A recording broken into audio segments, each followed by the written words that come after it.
Alors, bonjour tout le monde, ravi de vous retrouver dans cette séance de l'introduction à l'étude de droit. Alors, essayons de rappeler ce qu'on a vu jusqu'à présent donc, et de continuer sur notre cours. Alors, on a essayé de voir les caractéristiques de la règle de droit. On a parlé de 4 caractéristiques principales. Donc, on a dit que la règle de droit est une règle générale. Donc, on a dit aussi que la règle de droit est une règle, euh, oui, est une règle permanente, c'est-à-dire il a tendance à s'appliquer tout le temps. La règle de droit est une règle de conduite sociale, ça veut dire sa finalité, c'est la régulation sociale, ou bien l'organisation d'un ordre, l'établissement et le maintien d'un ordre social, comme on l'a dit. Et essentiellement, la règle de droit est une règle obligatoire. Donc, quand on dit obligatoire, ça veut dire qu'elle est contraignante, qu'elle est sanctionnée toujours par une sanction. C'est-à-dire qu'elle est assujettie. Donc, lorsqu'on est assujetti à une règle de droit, donc on est obligé de l'appliquer, sinon on serait sanctionné. Alors, aujourd'hui, on va essayer de comparer la règle de droit avec d'autres règles de conduite sociale pour qu'on puisse donc donc mieux comprendre les choses. Alors, on va essayer de voir un tableau où on va récapituler. Donc,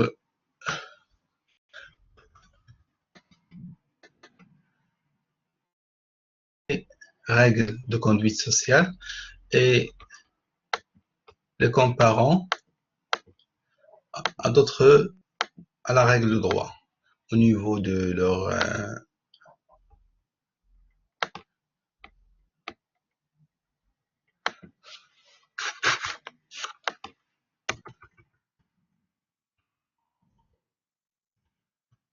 Je vais essayer d'afficher le tableau. Vous pouvez suivre avec moi.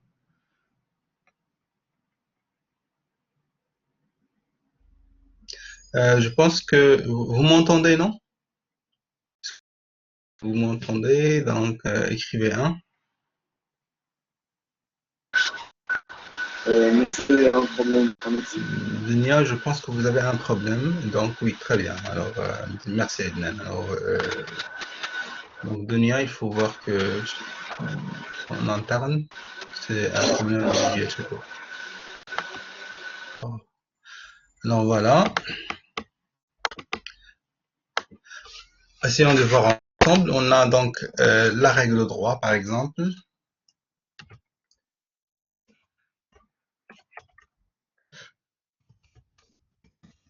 Alors, on a les autres règles de conduite sociale. Par exemple, on a parlé de la règle religieuse.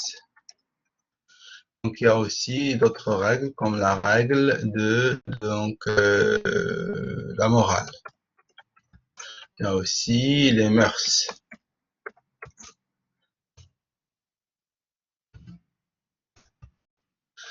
Alors, comment comparer à travers les caractéristiques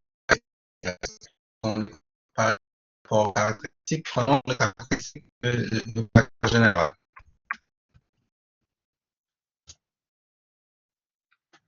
La règle de droit, on a dit qu'elle est générale, donc c'est OK. La règle de droit est une règle générale. Euh, la règle religieuse s'avère aussi une règle générale. Donc, la morale, donc, donc il peut être individu aussi. Le un jugement, par exemple. Donc,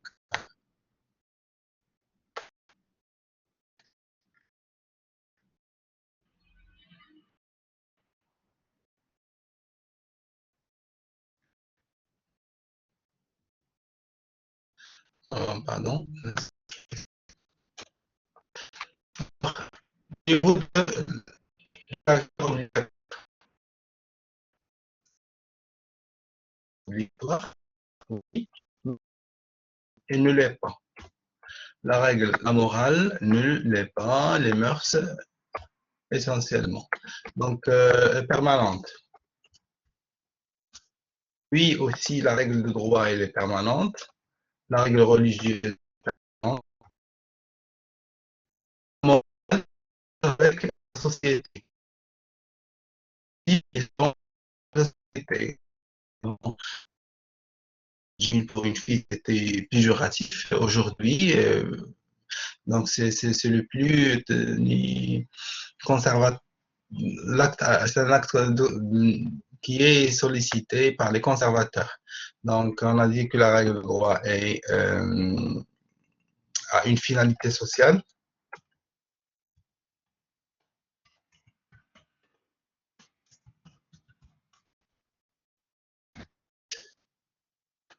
Oui, la règle de droit a une finalité sociale. La règle religieuse, non, parce qu'elle a une finalité divine.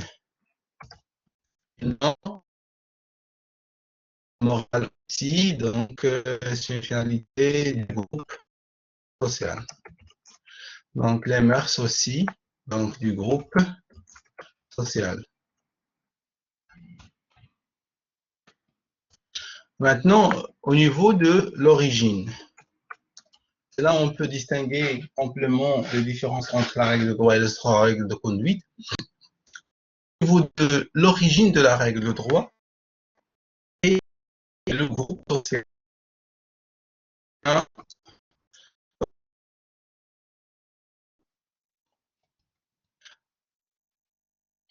Alors que la religion, elle est dite divine. Donc là, on est dans une communauté politique.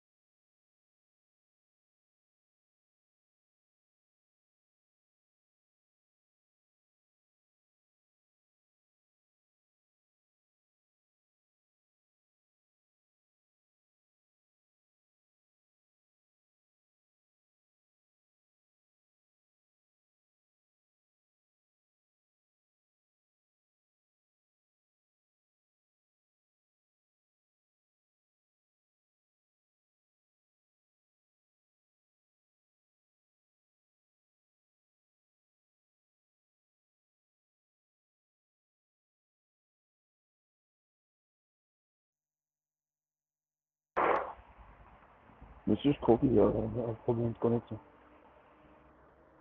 Oui. Oui, il y a un problème de connexion.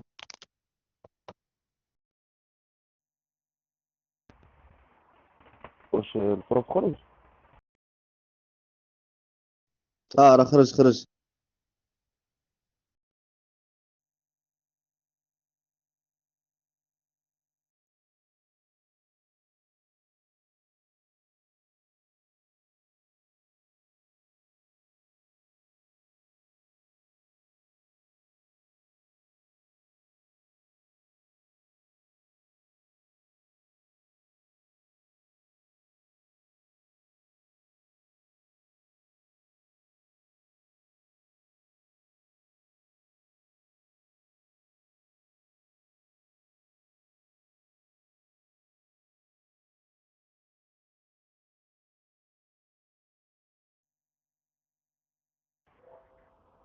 واش دلوقتي مشى؟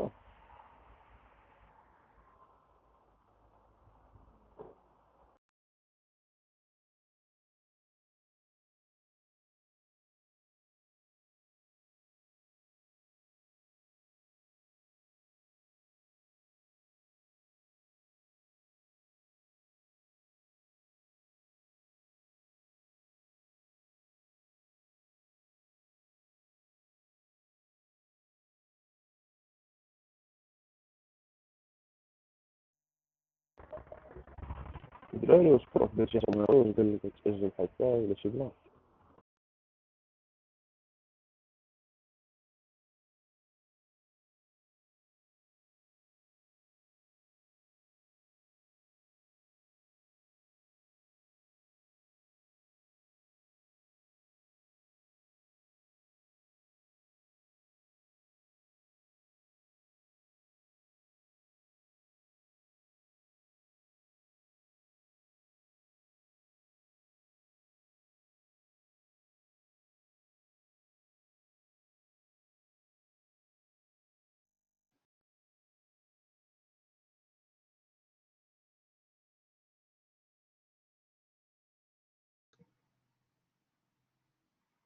Rebonjour, ça a coupé? Vous m'entendez là? Oui, oui, c'est bon. Oui, Sauf que là, il y a on juste l'image. L'audio. Rebonjour, bonjour, monsieur.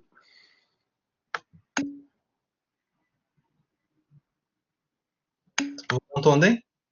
Oui, on vous entend.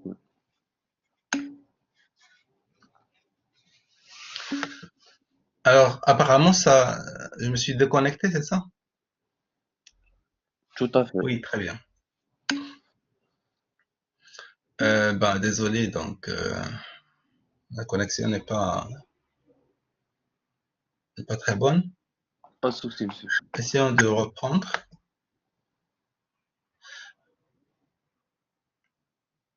Alors, je vais partager donc le tableau pour expliquer. Je vais arrêter la caméra pour qu'on puisse mieux continuer la séance. Alors, comme ça, c'est mieux. Alors, au niveau de la comparaison entre la règle de droit et les autres règles de conduite sociale, on a dit que nous sommes gouvernés par un ensemble de, de, de, de, de de règles sociales, donc à savoir la règle religieuse, la morale, les mœurs, les jugements. Alors la règle de droit est générale, pareil pour les règles, la règle religieuse. La morale, elle est peut-être individuelle parce que chacun a son système de valeurs. Ou bien, ça dépend donc du groupe social. Les mœurs aussi, selon les comportements, ça dépend de chaque secte, quels sont les comportements qu'il peut accepter, qu'il peut ne pas accepter. D'accord. Alors que la règle de droit est obligatoire, les autres règles ne le sont pas. La règle de droit est permanente, la règle religieuse, oui, mais la morale et les mœurs, ils changent avec la société. Au niveau de la finalité, on va le voir par la suite. L'origine de la règle de droit maintenant, c'est le groupe social. Donc, ce sont des humains donc, qui établissent la règle de droit. C'est la communauté politique, c'est-à-dire c'est les États qui établissent la règle de droit. Donc, les autorités qui ont le pouvoir de la contrainte. Alors que la règle de droit, on dit qu'elle est religieuse. Donc, on peut ajouter un prophète, par exemple, par rapport à notre paradigme. La morale, elle est dans une conscience individuelle d'éducation qui parvient de l'éducation ou bien d'un paradigme social donné. Les mœurs ce sont donc des comportements sociaux qui sont aussi individualisés ou bien d'une minorité d'un groupe minoritaire. Au niveau de la finalité maintenant, la règle de droit cherche à établir un ordre social, alors que la règle religieuse donc, cherche à satisfaire une volonté divine, donc une divinité. Donc c'est soit l'enfer, soit le paradis, donc selon est-ce qu'on était conforme ou non. La morale cherche à avoir une paix intérieure. Donc, on cherche à être en conformité avec soi-même et à être donc en cohérence avec son système de valeurs. Alors que les mœurs cherchent à une acceptation sociale, à ne pas être dénigré, exclu ou bien péjorativement conçu par le groupe social auquel on appartient. Alors, si on s'arrête là, donc on a donc ces comparaisons entre règles de droit et règles de conduite sociale.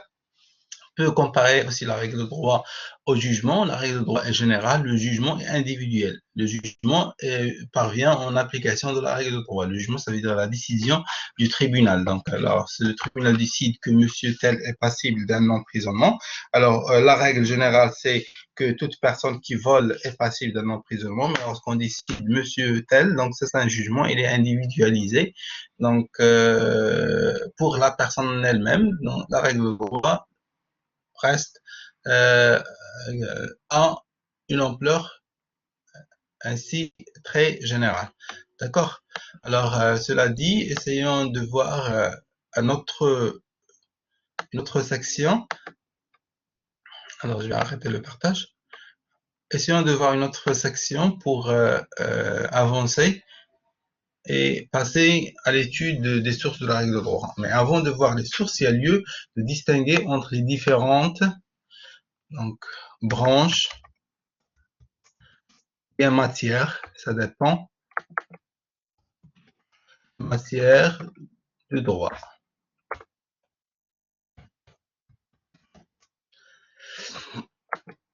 Alors, en quoi est composé le droit? Alors, pour cela, il y a lieu de voir quels sont les critères de distinction. Donc, si on retient deux critères, deux critères de distinction. Alors,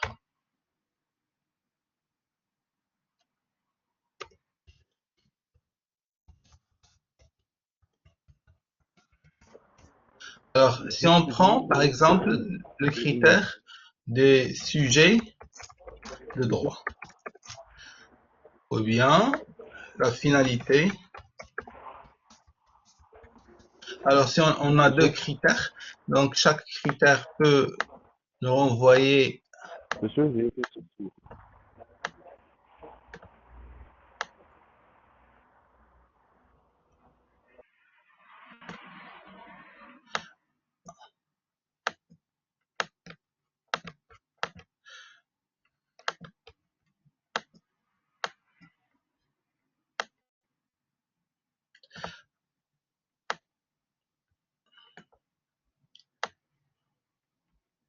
Alors, selon la finalité, on va essayer de distinguer donc les différentes branches de droit. Alors, selon les sujets de droit.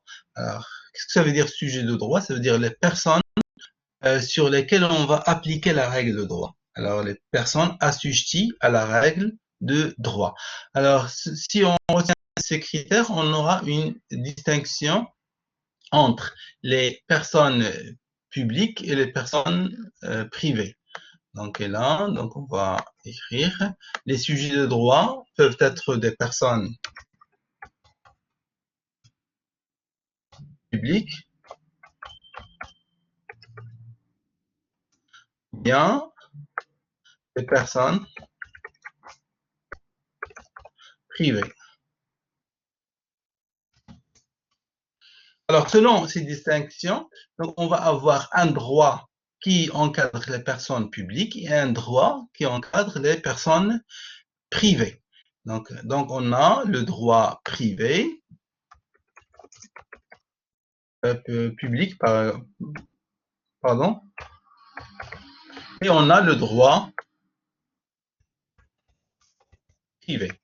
Ça veut dire, donc on va parler selon le critère de distinction.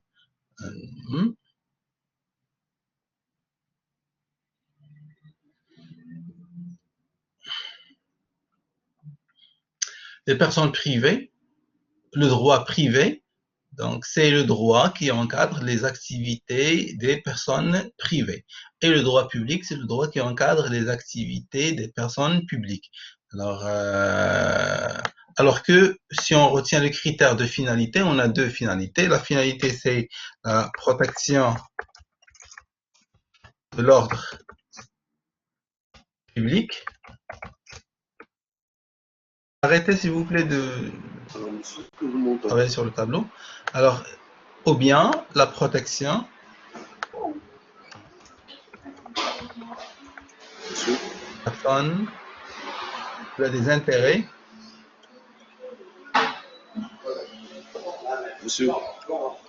privés. Alors, si on retient par la finalité, donc si on cherche la finalité recherchée, on va dire que le droit public, c'est le droit qui a comme finalité la protection d'un intérêt public ou bien d'un ordre public. Et le droit privé, c'est le droit qui a pour objectif, c'est l'ensemble des branches de droit qui ont pour objectif la protection des intérêts privés. D'accord? Voilà. Alors, de ces deux critères, on peut classer différemment les différentes branches de droit. Donc, quelles sont ces branches de droit? Il y a lieu de les rappeler et de les connaître.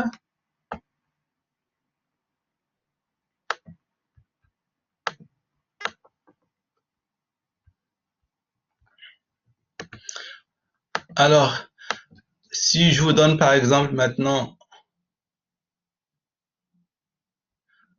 d'accord. Donc, qu'est-ce que je veux dire lorsque je parle des matières, les matières de droit? Droit public, ensemble de droits qui régissent le fonctionnaire de. Oui. Par exemple, lorsque je vous dis le droit constitutionnel, lorsque je vous dis le droit de la famille, lorsque je vous dis le droit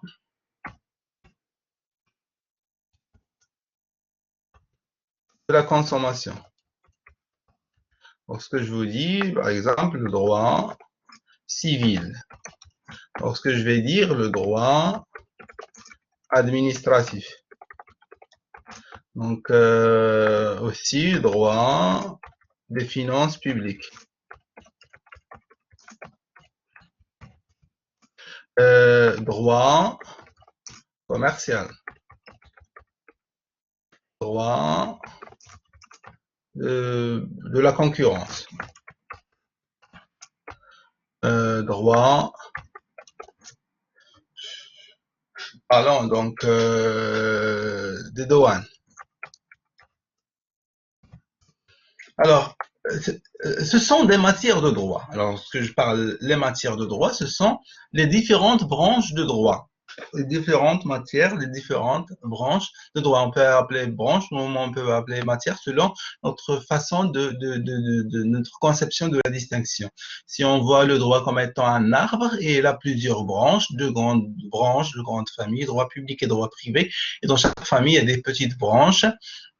Donc, en droit privé, par exemple, on trouve le droit commercial, le droit civil, le droit des biens, processus successoral, ainsi de suite. Alors que dans la grande famille de droit public, on trouve le droit constitutionnel, le droit des finances publiques, le droit administratif. Maintenant, selon ces droits-là, et selon le critère les sujets de droit, est-ce que vous pouvez classer ces différentes branches? Par exemple, le droit de la famille. Est-ce que c'est un droit donc privé ou bien public? Oui. Monsieur, je vois un problème avec votre audio. Vous pouvez écrire les réponses?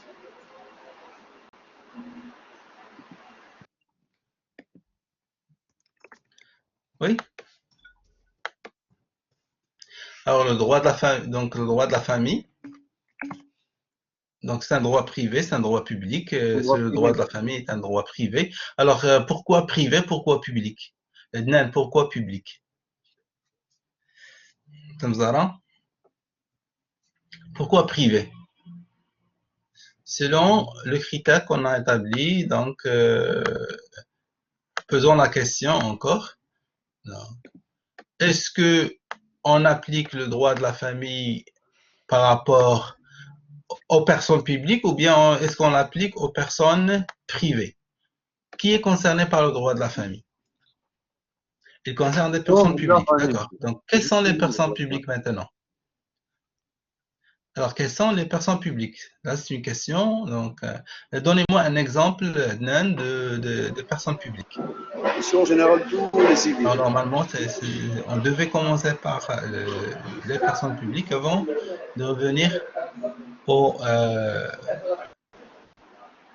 oui, les civils. Donc, non, les personnes publiques, c'est pas les civils. Alors, les personnes publiques, Adnan, ce sont les institutions qui incarnent l'intérêt général. Donc, les institutions de l'État. Donc, l'État est une personne publique. Le Parlement est une personne publique. Le gouvernement est une personne publique. La région est une personne publique, la région administrative. Donc, les collectivités territoriales, ce sont des personnes publiques. Les administrations, ce sont des personnes publiques. Donc, on leur a reconnu la personnalité juridique pour qu'ils puissent agir en tant que personnes morales. Donc là, on parle des personnes morales. Alors, c'est pas donc les personnes publiques sont des institutions, ce sont pas des personnes physiques, ce sont des institutions auxquelles on a reconnu la personnalité juridique pour qu'ils puissent agir. Par exemple, lorsqu'on dit l'école telle, alors l'école c'est une personne morale, donc si c'est une école publique, ça représente le service public, enseignement, bien le ministère de l'éducation, bien l'académie, l'université, c'est une personne publique. Alors les personnes publiques, ce sont donc les institutions de l'État, les institutions publiques. Alors le droit de la famille ne s'applique pas aux personnes publiques. Le public, donc, ne le prenez pas dans la conception, bien la compréhension usuelle que vous avez, ça veut dire cheb, le public. Non, il faut le comprendre dans ce contexte juridique. Et si vous vous rappelez notre règle, donc vous m'écoutez toujours, alors dès la première séance, on a dit que la terminologie juridique est une terminologie spécifique. Et on peut utiliser, donc chaque terme est utilisé dans un contexte donné, un sens qui peut être différent du sens donc qu'on a dans le dictionnaire, qu'on a dans le langage littéraire. D'accord? Alors, il concerne des personnes publiques, non? Donc, entre personnes privées, voilà, donc il régisse les relations. Alors le droit de la famille maintenant, il ne gère pas donc les relations entre les administrations, entre les collectivités locales, entre les institutions de l'État, non, il gère les relations entre les hommes et les femmes, c'est-à-dire entre les personnes privées. Alors les personnes privées, ce sont donc les individus, hommes et femmes, donc si on prend les personnes physiques. Voilà, on intéresse les règles et les rapports entre les membres de la famille. D'accord, donc voilà. Alors, une personne dont les actions, donc le travail de performance sont légitimement d'intérêt pour le public, le droit constitué par l'ensemble des règles qui régissent la relation entre. Voilà. Alors, le droit de la famille, donc, on va le classer parmi les branches du droit privé. Alors, on va écrire un V, donc c'est privé. Alors, le droit constitutionnel. Qanon Dusturi. Alors, est-ce que c'est un droit public ou un droit privé?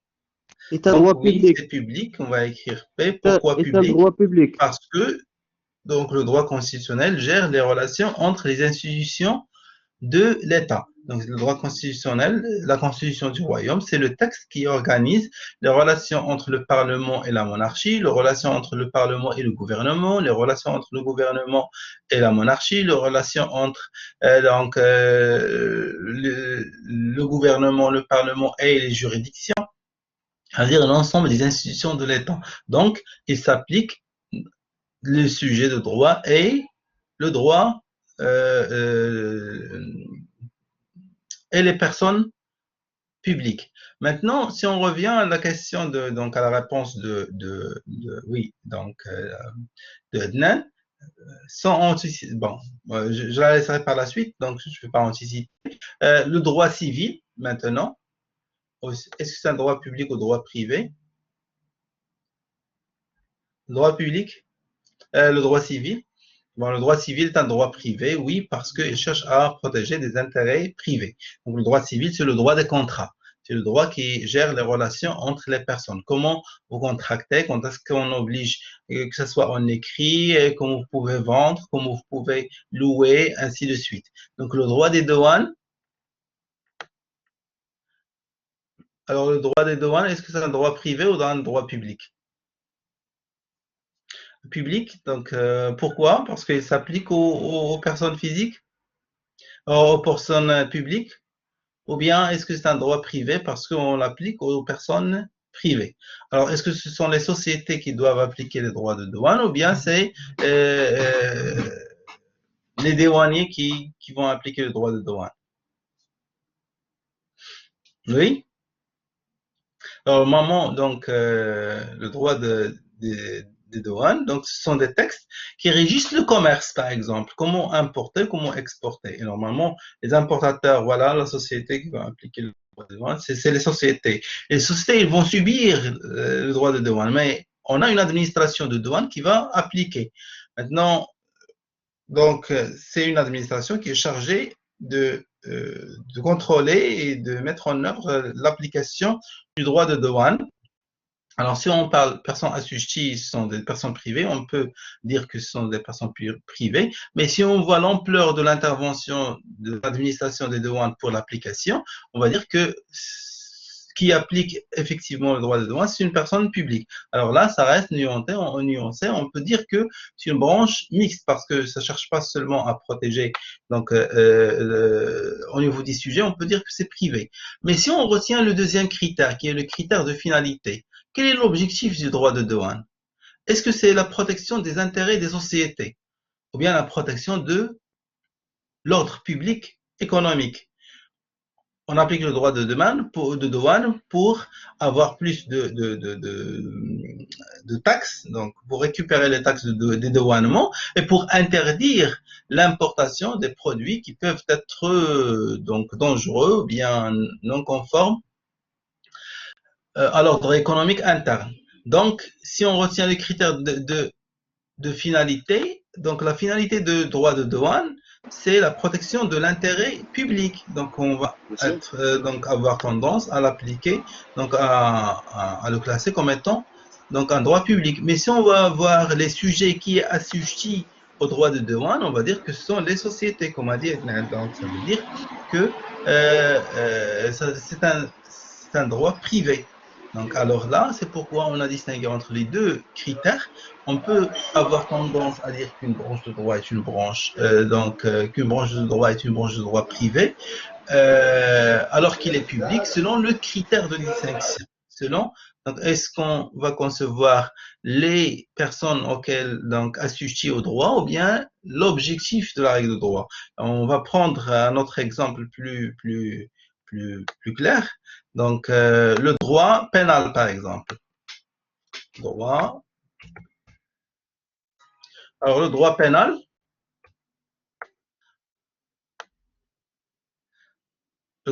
c'est l'ensemble des règles qui sanctionnent les comportements et les infractions dans une société. Donc, ne pas voler, ne pas violer, ne pas tuer, ne pas porter atteinte à l'intégrité physique d'une autre personne, l'interdiction de l'escroquerie, ainsi de suite. Donc, ça, c'est le droit pénal, Alors, le droit pénal, il s'applique normalement aux personnes privées, à vous, à moi, à toute personne qui peut violer. Mais il est contrôlé dans son application, il a comme finalité la protection de l'ordre public. Donc, pardon. Donc, il cherche à contrôler l'ordre public pour qu'il n'y ait pas de vol, qu'il n'y ait pas de viol, qu'il n'y ait pas d'acte terroriste dans une société, mais qui va subir les peines et les infractions en droit pénal, c'est les sujets de droit, c'est les personnes privées, pardon. Donc, ce sont des personnes privées qui sont amenées à respecter un ordre public. Donc, au niveau de la finalité du droit pénal, c'est la finalité de l'intérêt public, alors que les sujets concernés, ce sont les personnes privées. Alors, est-ce que c'est une branche de droit privé ou bien de droit mixte? Alors là, certains vont dire, voilà, donc merci Hassan, vous avez anticipé. Alors, on va pas dire que c'est une branche de droit privé, donc ni public, donc on va dire que c'est une branche de droit donc mixte. Donc, il va se situer dans cette zone entre le droit privé et le droit public. Parce que, donc, il s'applique à une personne privée tout en respectant l'ordre public. Comment on peut dire qu'il est mixte aussi? Parce qu'il aboutit à la finalité, donc aux deux finalités, et la protection de l'ordre public et la protection de l'intérêt privé, parce que c'est dans l'intégrité physique est aussi donc, donc un intérêt privé à protéger.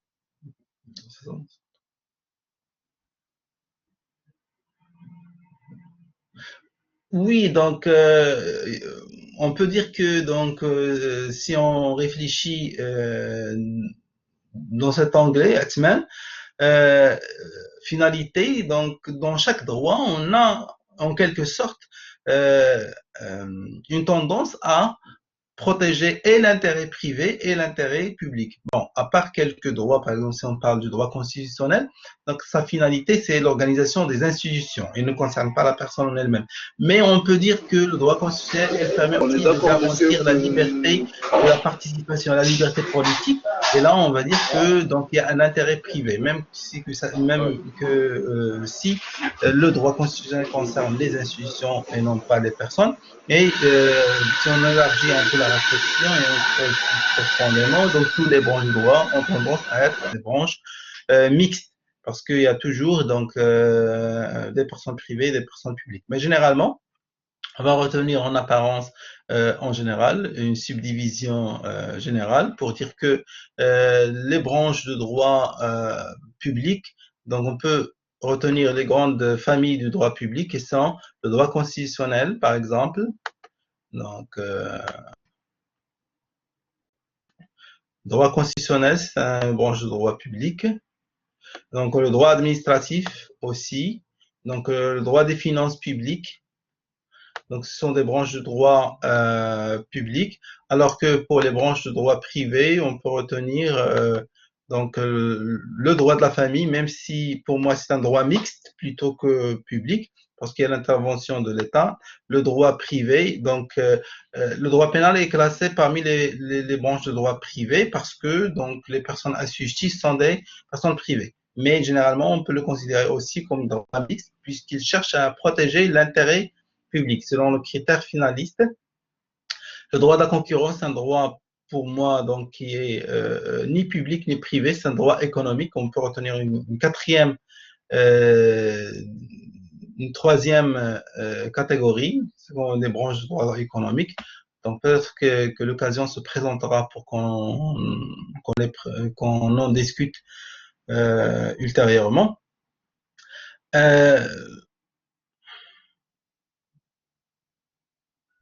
Oui, alors voilà, donc alors il y a les deux, donc Dunia.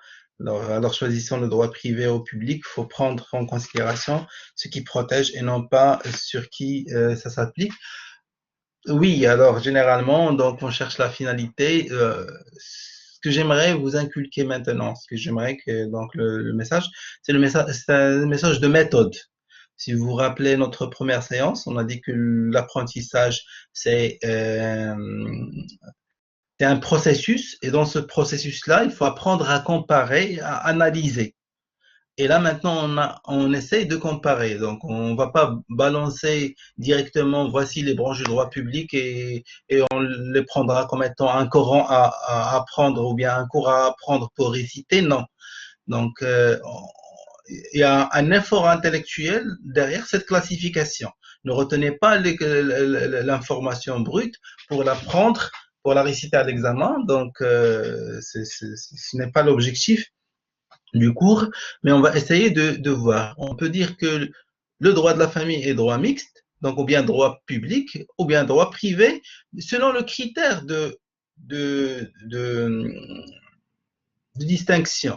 Alors, si maintenant je réfléchis finalité, je vais dire, mais le droit de la famille cherche à préserver l'ordre social, familial au Maroc. Donc, sa finalité est une finalité publique. Donc, c'est un droit public. Et j'ai raison. Mais un autre va dire non. Le droit de la famille, il gère les relations entre les personnes, les hommes et les femmes. Donc, c'est un droit privé. Alors, on ne peut pas dire que l'un ou l'autre a tort ou a raison. Donc, chacun a raison selon son critère de distinction. Donc, on a donc tendance, et si on communique, on va dire, ah oui, vous avez raison, donc il gère les relations entre les familles, mais aussi vous avez raison, monsieur, parce que il cherche à protéger l'ordre social. Donc, c'est un droit mixte. On ne fait pas une distinction d'une façon pêle-mêle, on fait selon un critère. Et pour la faire, il faut analyser, il faut réfléchir derrière. Et c'est là les compétences qu'on aimerait acquérir au fur et à mesure, à mesure du cours. C'est apprendre aussi à discuter, à analyser, à comparer pour comprendre comment on est parvenu à cette classification. Donc, on ne donnerait pas un cours à apprendre pour réciter à l'examen, mais non, on va essayer de le construire ensemble pour comprendre comment on y aboutit. Donc, d'accord. Oui, on peut dire, il n'y a pas purement, mais, bon, mais généralement, on a une certaine classification, un consensus, soi-disant, des différentes branches. Donc, et là, on va parler des branches du droit public. Donc, deux grandes familles, droit public, droit privé. Moi, je vais ajouter une quatrième famille, une troisième famille, qui est le droit économique. Je ne vais pas en parler tout de suite. Ou bien le droit du marché. Moi, je l'appelle droit du marché. Alors, parmi les branches du droit public, on peut citer qu'il y a le droit constitutionnel, par exemple. Là, c'est une branche de droit,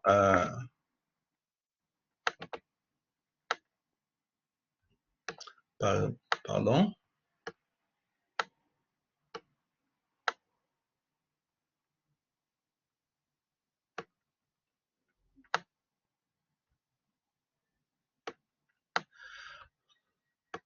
Alors, le droit constitutionnel, donc, qui reste à expliquer. On a aussi le droit administratif.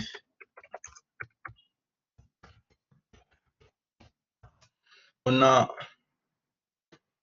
pardon. On a aussi le droit des finances publiques.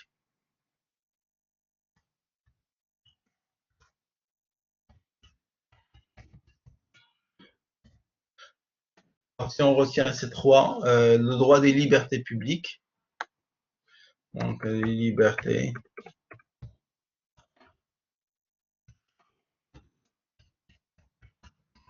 Même si ça s'applique aux personnes, mais généralement, c'est un droit donc qu'on considère public. Alors, qu'est-ce que c'est que le droit constitutionnel? Qu'est-ce que c'est que le droit administratif? Qu'est-ce que c'est que le droit des finances publiques? Pour se limiter à ces trois, on va voir comme branche de droit privé le droit civil. On va voir aussi le droit commercial.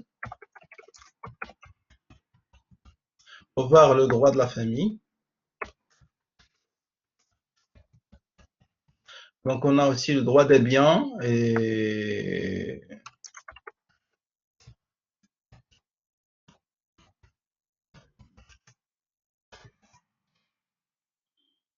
donc, on va voir aussi donc d'autres branches de droit. On a des branches de droit mixtes. Si on peut ajouter une troisième branche, droit privé, droit public, on peut ajouter droit mixte.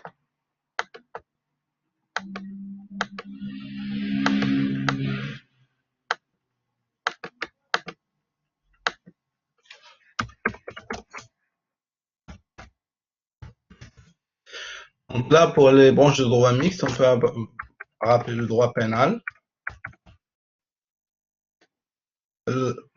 organisation judiciaire,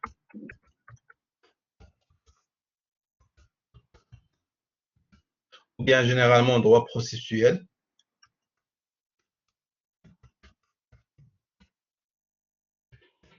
Donc, si on retient seulement ces deux branches, ça nous suffira.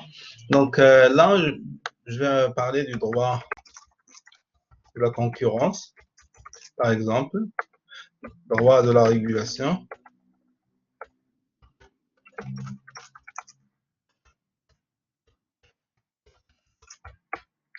droit des télécommunications,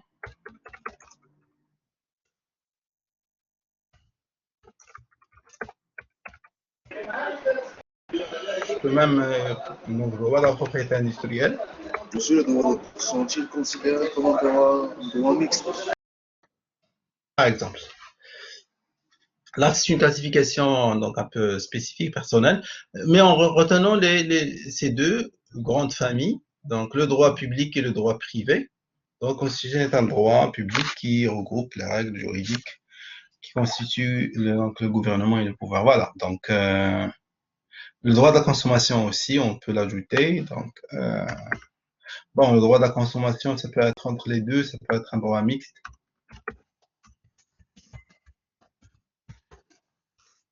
Donc, on va expliquer pourquoi.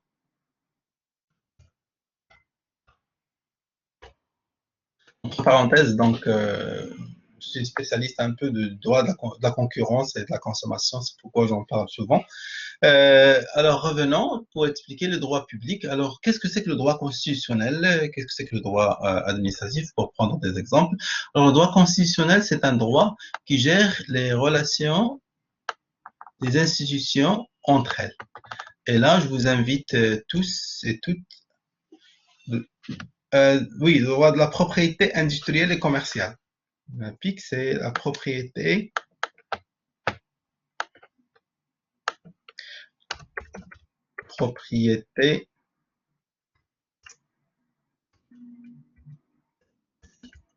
industrielle et commerciale.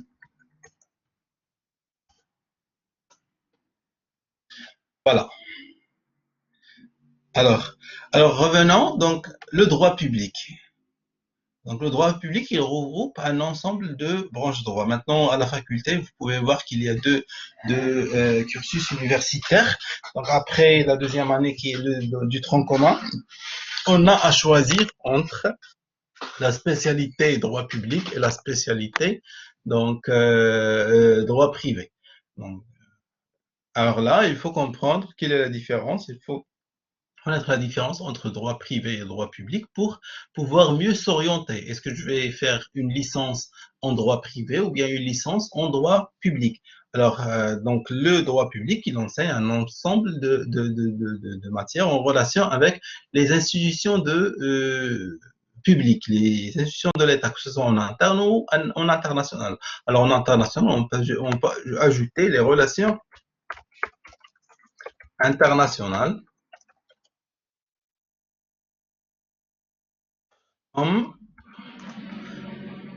les relations internationales comme branche du droit public.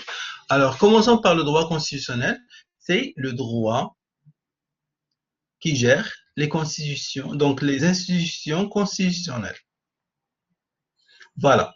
Alors, dans la constitution du royaume, si on prend comme exemple la constitution du royaume.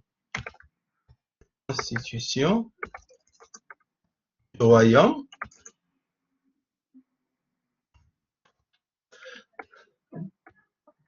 La constitution. Alors, je vais partager l'écran et essayons de voir c'est quoi la constitution du royaume. Alors, retenez parce que l'écran va s'effacer. Alors, on va voir print screen. On va voir le droit constitutionnel, après le droit administratif et les finances publiques pour passer au droit civil, commercial et autres. Et on va expliquer donc le droit pénal et processuel pour parler de certaines branches du droit économique. D'accord? Alors, maintenant, je vais partager l'écran. Essayez de suivre avec moi.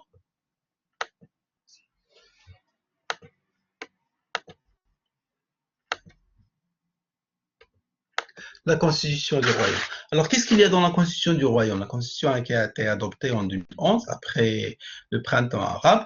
Alors, donc, il y a un préambule qui détermine la nature de l'État. Et après, on a des dispositions générales, donc de 1 à 18. On commence par les libertés et les droits fondamentaux. Après, on passe aux institutions. Alors, la Constitution, c'est le texte qui détermine l'ensemble des libertés et des droits fondamentaux dans une société. Alors, regardez, donc là, on a la nature de l'État marocain est article 1 à 18, et on commence par les libertés et les droits fondamentaux. Alors, le texte constitutionnel est le texte qui élabore, qui détermine les libertés et les droits fondamentaux dans une société. Au Maroc, par exemple. Donc, après, on parle des institutions qui vont mettre en œuvre donc, la liberté de l'exercice des droits et la jouissance de la liberté de garantir l'exercice des libertés et la jouissance des droits. Alors, d'abord, on détermine qui sont les droits et quels sont les droits, et après, quelles sont les institutions qui appliquent ces droits. D'accord? Les droits fondamentaux au Maroc sont, donc on va lire de l'article 19 à l'article 40. Alors, si vous suivez avec moi, dans l'article 19, commence. C'est le fameux article 19 qui parle toujours qui est toujours problématique. Auparavant, l'article 19 dans la Constitution 96 parle des attributions du roi. Maintenant, il parle donc de l'égalité en femmes. L'homme et la femme jouissent à égalité des droits et libertés à caractère civil, politique, économique, social, culturel et environnemental énoncés dans le présent titre et dans les autres dispositions de la Constitution, ainsi que les conventions et pactes internationaux dûment ratifiés par le Maroc, et ce dans le respect des dispositions de la Constitution, des constantes du Royaume et de ses lois. Donc l'État œuvre à la réalisation de la parité entre les hommes et les femmes. Il est créé à cet effet une autorité pour la parité et la lutte contre toute forme de discrimination. Alors là, on détermine quelles sont les familles de liberté, donc des droits fondamentaux reconnus aux citoyens marocains. Donc, à caractère civil, politique, économique, social, culturel et environnemental. D'accord? Alors, revenons. Après, donc, il y a d'autres libertés.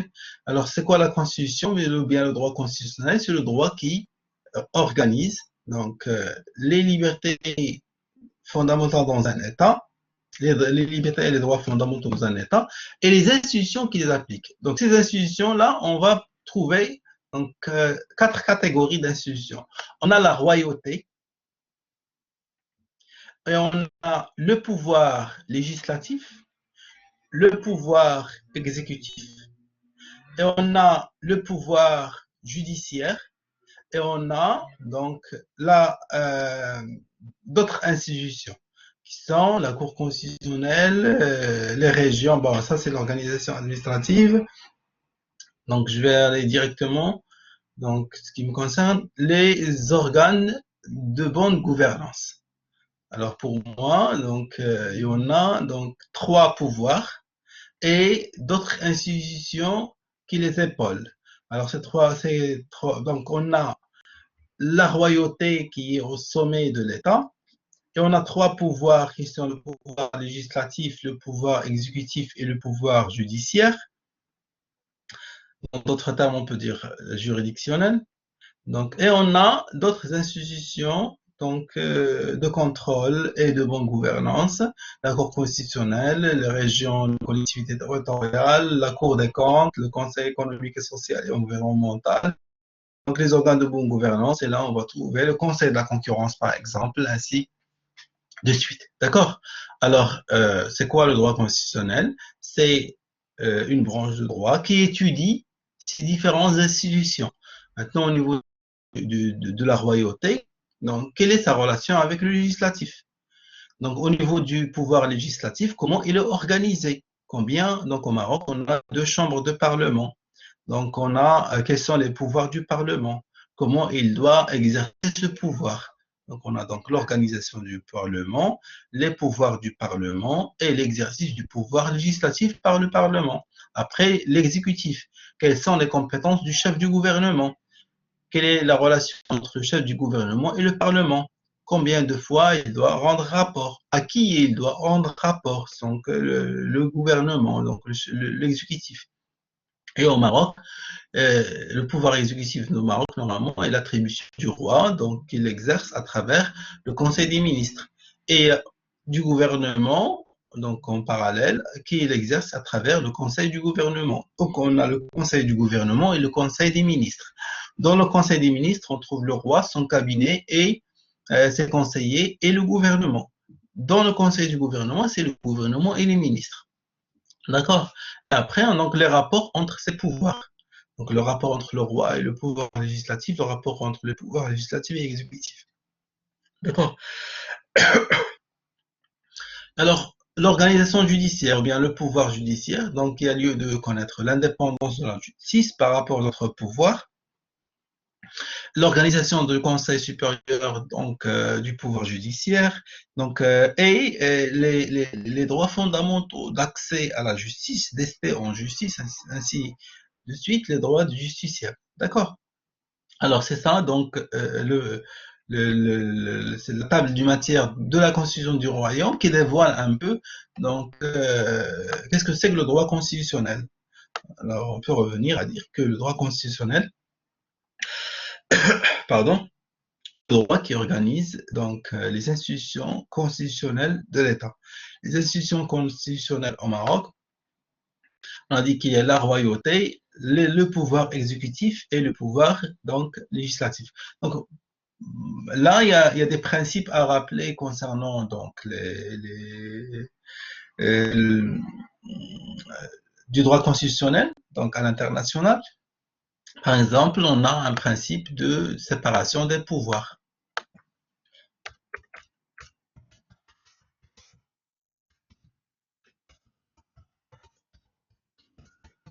Par exemple, alors on a dit la théorie de Montesquieu. En théorisant, on a dit que le cumul du pouvoir entre les mains d'une seule personne, donc si on cumule les pouvoirs, on a toujours souvent tendance à abuser du pouvoir. Donc,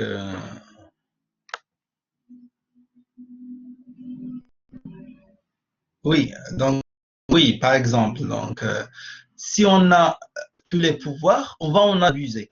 Alors, quelle est donc la solution? La solution, c'est de partager le pouvoir, donc, ou bien de séparer le pouvoir. Au lieu d'avoir un seul pouvoir, il y a lieu d'avoir 3 niveaux de pouvoir.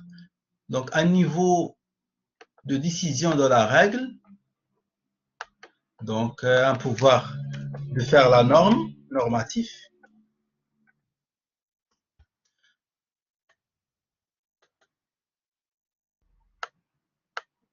Pardon.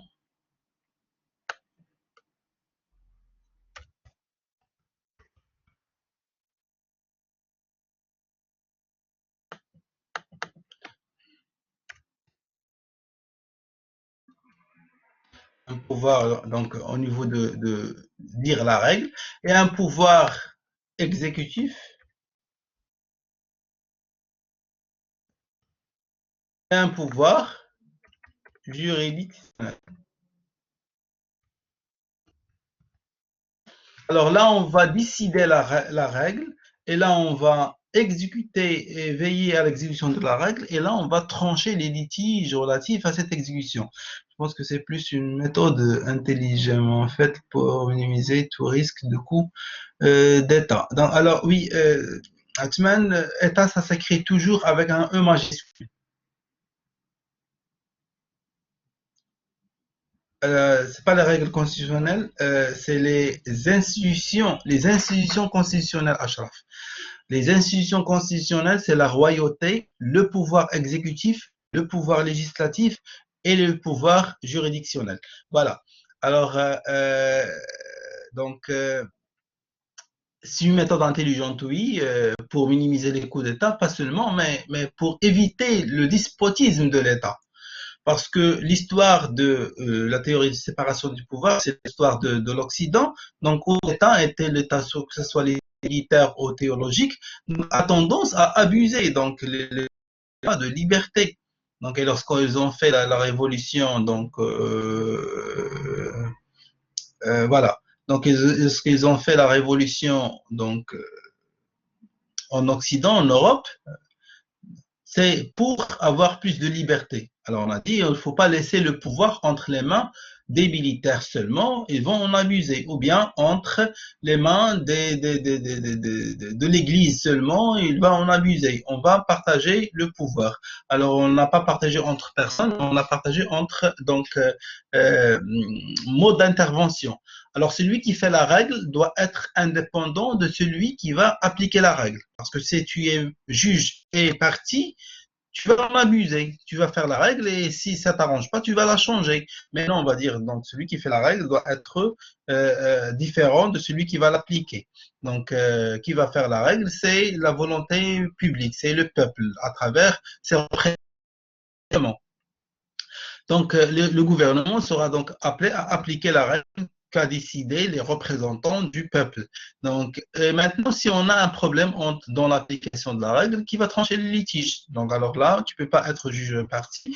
Donc, on va choisir une qui est indépendante, qui va décider donc de trancher le litige. Donc, ça veut dire de régler le conflit raison et qui a tort. Et là, ça doit être une troisième personne qui est indépendante, qui est le pouvoir juridictionnel.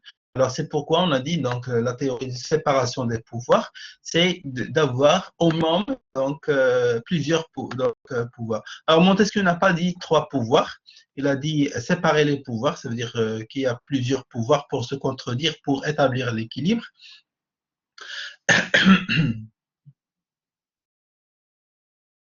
L'affaire donc l'affaire de Dreyfus, non, je connais pas. Donc, vous pouvez expliquer davantage. Là revenant, donc on a dit que le pouvoir normal, ou bien législatif, là on parle de pouvoir législatif en général, le pouvoir de légiférer. Le pouvoir exécutif et le pouvoir juridictionnel. C'est comme ça qu'on peut maintenir l'équilibre dans un État. Au Maroc, on a le pouvoir de la royauté, le pouvoir arbitral. Donc, et là, on peut dire qu'il y a donc une autre structure du pouvoir. Donc, au lieu d'avoir quatre, on a trois, on a quatre. Donc, on peut dire même qu'il y en a cinq. Là, on a la monarchie. La monarchie au Maroc, il joue un rôle d'arbitrage entre les différentes institutions et aussi un pouvoir interventionniste en exécutif et celui le chef des juridictions. Le Maroc a ajouté aussi une troisième catégorie, donc qui sont donc ce qu'on a dit les institutions de bonne gouvernance. Donc ils peuvent aussi épauler cette séparation des pouvoirs. Donc, on n'a pas seulement trois pouvoirs, on a plusieurs institutions qui interviennent, les institutions de bonne gouvernance. On peut y insérer le Conseil économique et social, la Cour constitutionnelle, ainsi de suite. Les institutions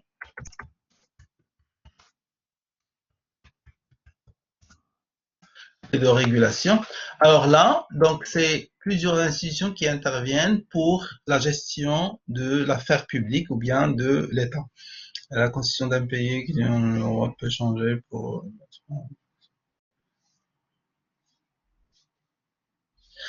Oui, donc normalement c'est possible, Bathélie. C'est possible de changer un régime politique d'un régime monarchique à un régime présidentiel, ou bien d'un régime présidentiel à un régime semi-présidentiel, comme par exemple a fait Erdogan. Erdogan, c'était un régime semi-présidentiel où le président n'a pas un grand pouvoir. Et là, revendiqué, il a demandé donc une réforme constitutionnelle qui a fait basculer le régime politique d'un régime semi-présidentiel à un régime présidentiel où le vrai détenteur du pouvoir, c'est le président et non pas le chef du gouvernement. Erdogan était chef de gouvernement.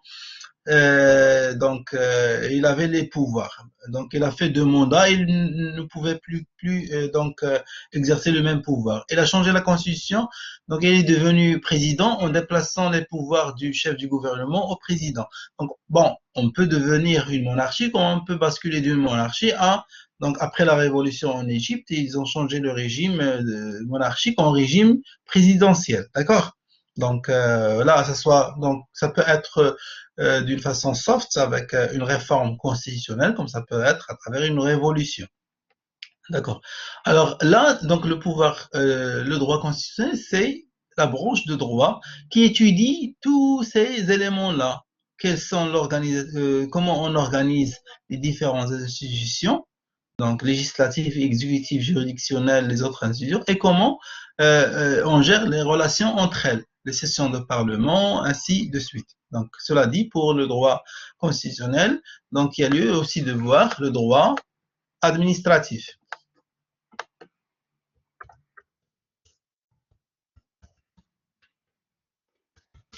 Alors, le droit administratif, donc, comme le nom l'indique, c'est le droit qui gère l'administration, tout simplement. Alors, normalement, dans le pouvoir exécutif,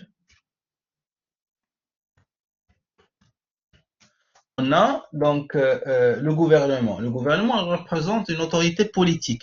Mais pour travailler, le gouvernement a besoin d'agents, d'administration pour mieux gérer les affaires. Donc,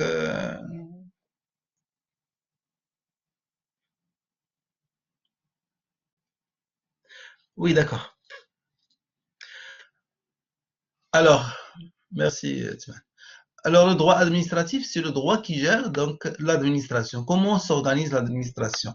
Donc, les fonctionnaires publics, l'organisation administrative, l'action administrative, donc organisation administrative et au niveau aussi de son action, au niveau aussi de ses ressources humaines, donc la fonction publique, au niveau des contrats administratifs, au niveau des contrats administratifs, comment on peut les gérer, ainsi de suite. Alors là, donc on va parler par exemple de l'organisation administrative, comment l'administration est organisée. On a une sorte de hiérarchie, donc pyramidale, donc de l'administration. Donc on a au niveau des ministères, on a les administrations, on a les employés. Comment ça s'organise? Donc, il y a des ministères qui sont organisés en académie, par exemple le ministère de l'enseignement, de l'éducation nationale. Donc, on a un ministère et une académie par région. D'autres ministères, ils sont organisés en départements. D'autres ministères, le ministère de l'enseignement supérieur. Donc, on a un ministère de l'enseignement supérieur et plusieurs universités. D'accord. Il y a d'autres qui sont organisés selon donc la répartition territoriale et d'autres selon une autre répartition. Le ministère de l'Intérieur, il est réparti en divisions. Par exemple, le ministère donc de la Santé, donc en délégation. Donc, on trouve des délégations régionales et des délégations territoriales selon donc la répartition territoriale. Alors là, cette organisation, donc c'est le droit administratif qui en détermine et quelles sont les compétences de chaque niveau donc de détermination. Donc on a une hiérarchie, organigramme de l'administration, il y a aussi une répartition territoriale, donc selon le territoire. Donc maintenant aussi l'organisation au niveau du ministère de l'Intérieur, donc des collectivités territoriales, ce qu'on appelle les collectivités territoriales.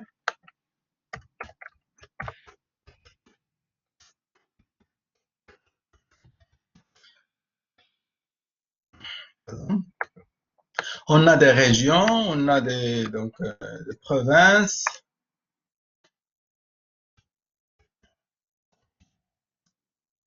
on a des communes urbaines ou rurales, ainsi de suite. Alors, on a des préfectures, donc on a des cercles, on a des triadas, القيادات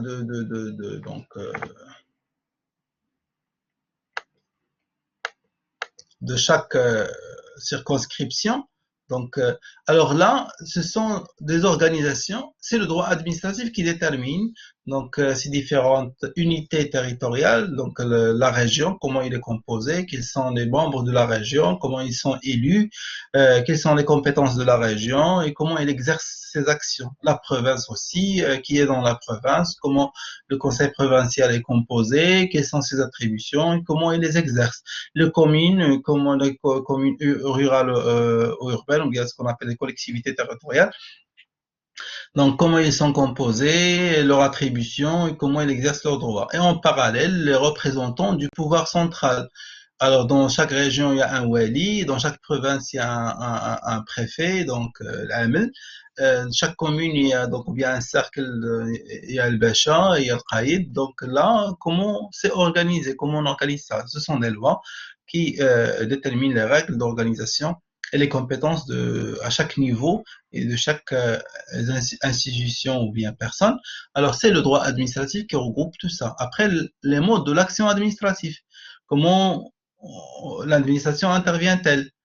Est-ce que ça à travers des décisions? Quelle est la valeur de ces décisions? Est-ce que c'est contraignant? Est-ce qu'il a le droit de recours direct à la force publique, donc à la contrainte publique?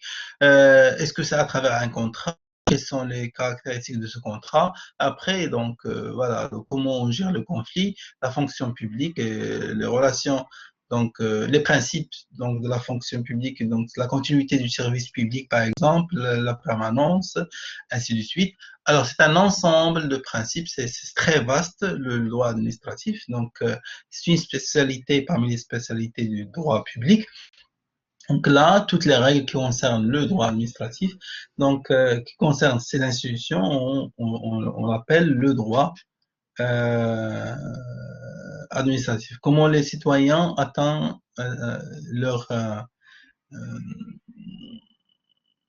droits fondamentaux, donc en les revendiquant. Bon, tout simple. Alors normalement, les institutions doivent œuvrer pour permettre aux citoyens d'avoir leurs droits. Mais généralement, donc dans la pratique, il faut revendiquer son droit. Pour le revendiquer, c'est à travers donc la connaissance de loi. C'est pourquoi on dit nul n'est censé ignorer la loi. Retenez l'adage.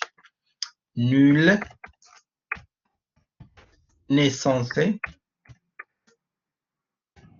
ignorer la loi. Vous devez connaître la loi pour connaître vos droits. Vous avez le droit au vote et vous devez aller chercher et vous inscrire dans les listes électorales pour exercer votre droit politique qui est le droit de vote. Vous avez le droit, par exemple, à l'enseignement. Vous allez chercher pour revendiquer votre droit à l'enseignement. On ne viendra pas vous chercher pour vous dire, voici, vous tenez, prenez votre droit. Vous pouvez même le perdre par déchéance si vous ne le revendiquez pas. Bon, pas ça, c'est pour les droits fondamentaux, par exemple. Si vous n'allez pas vous inscrire à l'université, on ne viendra pas donc vous le solliciter à la maison. On vous demande de venir s'inscrire pendant la période telle, en respectant les normes telles. Si vous ne faites pas l'inscription à l'université, donc vous serez privé de votre droit à l'enseignement. C'est un droit fondamental, mais il faut donc remplir les conditions administratives et législatives requises pour en profiter. Donc voilà, donc les principes sont nobles, mais le diable est dans les détails. Alors on a parlé donc du droit administratif, il y a lieu de parler donc d'une troisième branche du droit public, qui sont les finances publiques. Alors là, les finances publiques, c'est pas vraiment des règles, mais plutôt une répartition des recettes, une prévision des recettes de l'État et une répartition prévisionnelle également des dépenses de l'État. Alors, dans les finances publiques, donc c'est une loi, on parle de la loi de finances, donc, vous entendez souvent parler à la télévision de la loi de finances. C'est la loi qui nous dit en pronostic, voici ce qu'on va récolter comme ressources, comme argent, les impôts, ainsi de suite, et voici comment on va le dépenser. Et voici l'écart est-ce qu'on va l'emprunter ou bien est-ce qu'il y aura un surplus? Donc, c'est rarement le cas au Maroc. Ou bien est-ce qu'on aura un déficit et qu'il faut le chercher ailleurs? Ou le chercher, on va faire des emprunts auprès des établissements financiers internationaux, la Banque mondiale ou bien le Fonds monétaire international ou auprès d'autres pays, l'Union européenne ou autres. Alors là, donc, les finances publiques obéissent à des principes. Le principe de l'annualité, par exemple, ça, la loi de finances, c'est une loi annuelle du 1er janvier au 31 décembre. Donc, on va dire, donc, pendant cette année, on va euh, prévoir la taxe sur la valeur ajoutée de 20% parce qu'on a besoin de plus d'argent. On va augmenter la taxe sur la valeur ajoutée à 30%. Ah, nous avons les conditions Covid et pour encourager l'achat de l'immobilier, on va réduire la taxe d'enregistrement et de matriculation de 50%. Il y a plus d'accidents, donc ou bien le Marocain achète plus les produits de luxe, donc on va majorer la taxe sur les produits luxueux de 300%. Donc, on a un déséquilibre financier entre les importations et les exportations. Alors, on va ajouter plus de taxes sur les importations, ainsi de suite. D'accord? Alors, les finances publiques, c'est la loi qui détermine donc l'ensemble des recettes et des dépenses.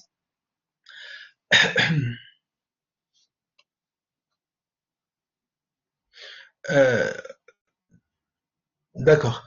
Alors, les finances publiques, c'est la loi qui prévoit les recettes et les dépenses de l'État. Donc, il n'y a pas lieu de s'attarder.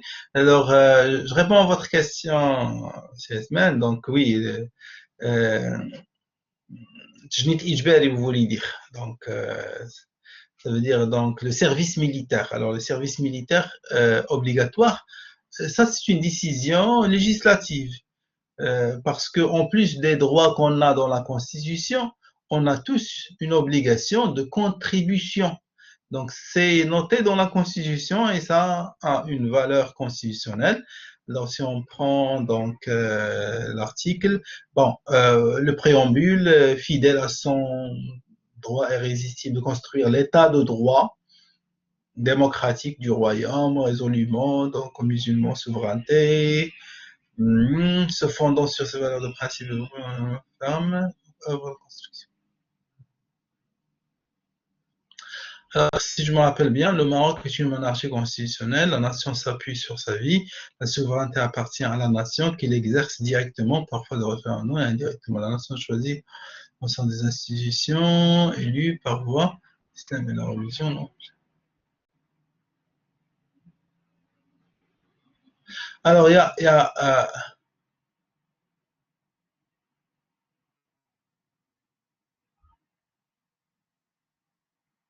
y a un article dans la Constitution qui dit que tous les citoyens sont responsables, donc, euh, ils doivent contribuer euh, à la stabilité de l'État et à sa promotion. Donc, nous avons, en plus de nos droits, nous avons une obligation de contribuer à la protection de l'État. Donc, c'est donc la disposition qui a justifié d'imposer aux Marocains donc le service militaire obligatoire pour préparer et contribuer à la protection de l'État contre toute invasion ou une guerre ultérieure. Alors pour revenir, alors les finances publiques à parler. Maintenant, essayons de voir donc quelques exemples pour ne c'est pas possible de tout voir. Du droit privé. Alors, on a les branches du droit privé, on a le droit civil, par exemple. Alors, le droit civil, c'est le droit des contrats. C'est le droit qui organise les relations civiles entre les personnes civiles. Comment on s'organise? Quelle est la règle? Quelle est la valeur juridique d'un contrat ou bien d'un compromis entre des personnes? Quels sont les moyens de preuve, les obligations et les droits de différentes personnes en relation entre eux. Comment transférer une propriété, donc comment faire une location, une jouissance, ainsi de suite. Donc là, on parle de droit des contrats, par exemple, de contrats, donc droit des biens aussi.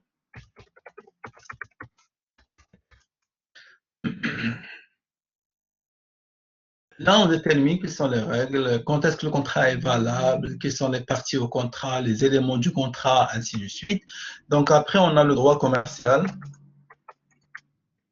Alors, le droit commercial, il détermine comment acquérir la qualité de commerçant, quelles sont les spécificités des relations commerciales qui nécessitent par exemple une rapidité, une confiance, une liberté de la preuve.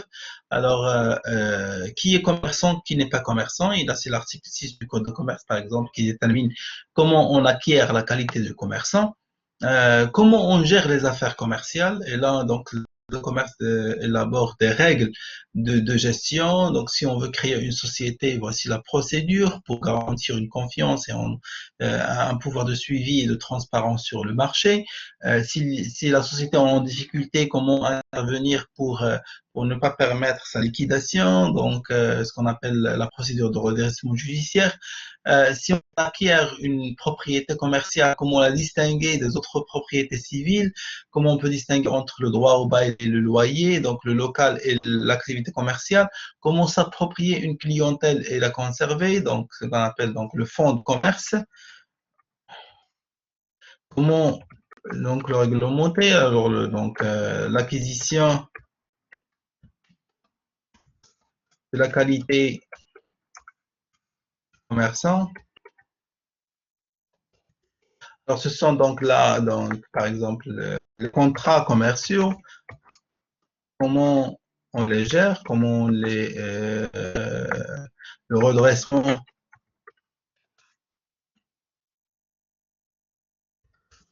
de l'entreprise. Alors, ce sont des branches du droit commercial, donc le chapitre du droit commercial. Donc, on a 5 livres et chaque livre parle d'un volet de ces volets. Donc, en plus du droit civil, on peut ajouter le droit de la famille. La famille, c'est le droit qui organise les fiançailles. Donc, les fiançailles qui organisent le mariage, qui organisent le divorce, qui organisent l'adoption des enfants, qui organisent aussi la succession. Donc, pardon. Alors, tous ces éléments en droit de la famille, c'est comme ça qu'on organise la vie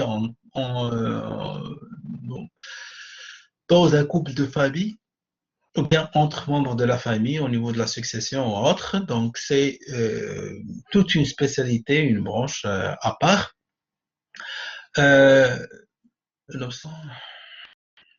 Oui, je reviendrai aux questions par la suite.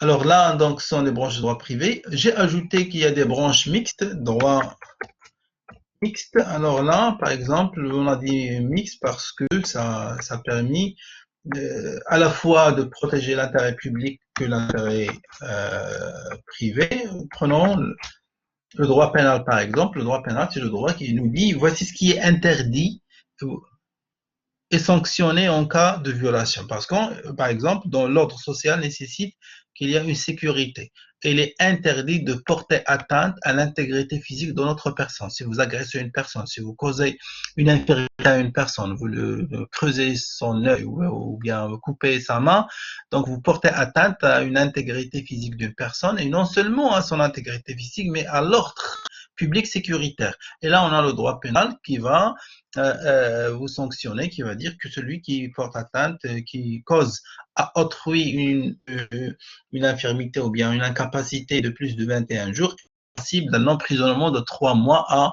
bien de 6 mois à 1 an. Et là, donc, c'est la police qui va vous arrêter sous le contrôle du procureur du roi pour vous induire en justice et vous serez passible d'un emprisonnement de cette période-là. On interdit le vol, on interdit le viol, on interdit l'assassinat, on interdit l'escroquerie, par exemple. Alors, c'est l'ensemble des infractions et des peines donc à infliger, ainsi que la procédure, le droit donc pénal, et c'est ça. On a aussi le droit de la procédure pénale. Et là, il faut distinguer entre les deux. C'est la procédure, c'est l'ensemble des étapes à suivre devant les tribunaux donc le tribunal juridictionnel, donc dans les juridictions répressives, pour l'application du droit pénal. Donc, qui doit poursuivre, qui peut arrêter, qui ne peut pas arrêter, quelles sont les conditions. Donc, on ne viendrait pas m'arrêter. Donc, mais il faut respecter une certaine procédure. C'est le droit de la procédure pénale. On a aussi un droit de la procédure civile. En cas de litige, par exemple, de famille, comment faire le mariage, c'est une procédure spéciale. Donc, c'est dans le droit de la procédure civile. Donc, donc j'ai prêté de l'argent à quelqu'un, il ne veut pas me rendre mon argent, alors comment le poursuivre et permettre donc de récupérer mon argent. Donc, je vais pas, nul ne peut se faire justice lui-même, retenez l'adage. Donc, on dit que nul ne peut se faire justice lui-même.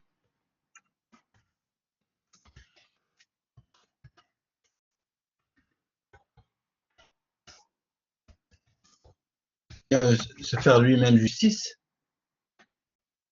Donc, je ne vais pas aller faire justice moi-même, donc non, je lui dois de l'argent dans une relation civile, alors je dois aller devant le tribunal civil pour faire valoir mes droits, donc ensuite, procédure civile. Alors, ces droits-là, le droit processuel, le droit pénal, sont dites des droits mixtes. Donc, on peut ajouter donc, des exemples du droit économique. Alors là, donc, on a parlé donc du droit de la concurrence, par exemple.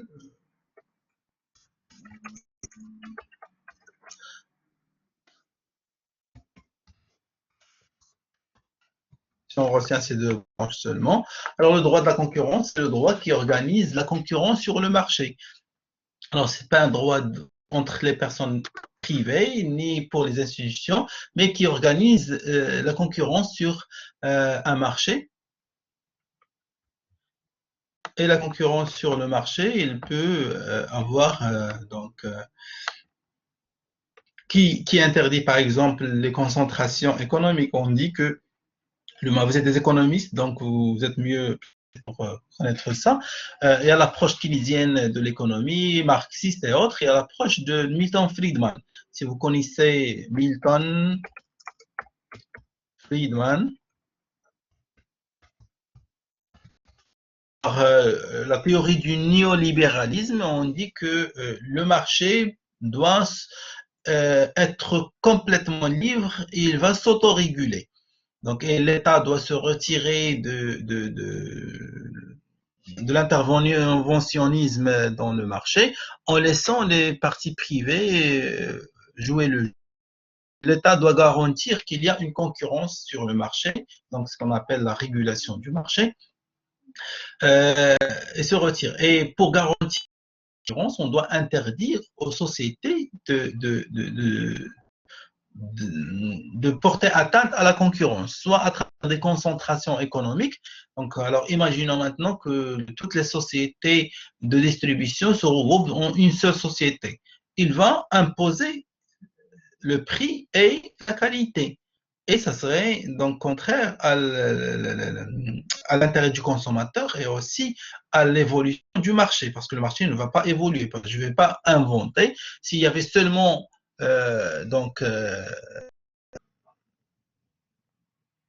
Apple comme constructeur téléphonique, il n'y avait pas le Samsung et les autres coopérateurs. Apple ne va pas innover dans la technologie. Donc, on ne peut garantir l'évolution, l'innovation que s'il y a une concurrence. Donc, la concurrence est un élément indispensable pour l'économie du marché. Donc, on doit préserver la concurrence et on a un droit de la concurrence qui cherche à garantir tous les éléments donc de concurrence, à interdire les concentrations et à sanctionner les atteintes ou bien les pratiques restrictives de la concurrence. Donc il y a deux volets, il y a les pratiques anticoncurrentielles, on cherche à les interdire, ils sont de trois, donc les ententes, comme l'entente qui a été sanctionnée par le Conseil de la concurrence entre les sociétés de carburant, donc Africa et autres, ils ont décidé de ne pas se concurrencer sur le prix. Ils vendaient le prix du carburant très cher par rapport au prix de revient, donc en encaissant une marge de bénéfice qui est exorbitante et injustifiée. Alors là, les concentrations, il y a les ententes, il y a les abus de position dominante et les concentrations économiques. Là, ce sont des pratiques anticoncurrentielles. Et il y a d'autres pratiques qui sont interdites aussi, qui sont des pratiques restrictives de la concurrence. Lorsqu'on cherche à restreindre la concurrence. Alors, donc ça, c'est le droit de la concurrence et on a un conseil de la concurrence qui veille au respect du droit de la concurrence. Le droit de la régulation, c'est le droit qui détermine les règles de réguler un marché sectoriel. Donc, on a le marché des télécommunications, par exemple, il est réglementé. Donc, on a une loi sur les télécommunications et on a une agence nationale de réglementation des télécommunications qui veille au respect des règles de télécommunication, d'interconnexion entre les opérateurs, des services de télécommunication à valeur ajoutée. Alors là, donc, c'est un ensemble de règles qui concerne donc la régulation du marché. On a plusieurs marchés régulés au Maroc. Le marché des capitaux, donc le marché des télécommunications, le marché de l'eau et de l'énergie, le marché des assurances. Donc, et là, on a des lois spécifiques pour la régulation et l'organisation de ces marchés. Alors, donc, je reviens maintenant aux questions. Donc, nonobstant, donc, il est avéré beaucoup plus judicieux que certains civils participent à la contribution de l'engagement national, donc forcément en tenant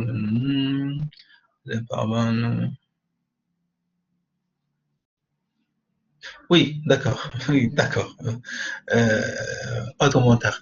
Alors, oui, donc, il y a un cours, donc un fascicule en PDF que je vais vous remettre, mais pas pour aussitôt, parce que j'aimerais bien que vous suivez les explications. Donc, le cours n'est pas aussi explicite. Peut-être au fur et à mesure, je vais vous attacher des chapitres qu'on va étudier pour les lire au fur et à mesure du cours, mais je préfère ne pas vous donner la totalité du cours dès à présent pour ne pas avoir une mollesse dans le suivi des séances. Donc là, en séance présentielle, on peut poser des questions et on explique davantage en donnant des exemples parce que ce n'est pas accessible. Donc le droit n'est pas accessible et en se contentant de lire le polyco, vous n'allez pas donc vraiment être à niveau pour pouvoir comprendre ce qui est écrit. Alors voilà, donc je pense m'arrêter ici pour qu'on puisse continuer la semaine prochaine par les sources de la règle de droit. Et je vais essayer de vous envoyer le chapitre au moins qui concerne les caractéristiques de la règle de droit et les branches de droit. Et bonne journée et merci de votre présence. Voilà, donc la séance, attendez, oui, donc la séance est enregistrée. Vous pouvez la retrouver aussi pour se rappeler les notions. Désolé si je parle un peu vite, mais je voulais être en conformité avec la répartition pour pouvoir achever le cours donc selon le calendrier affiché. Voilà, bonne journée.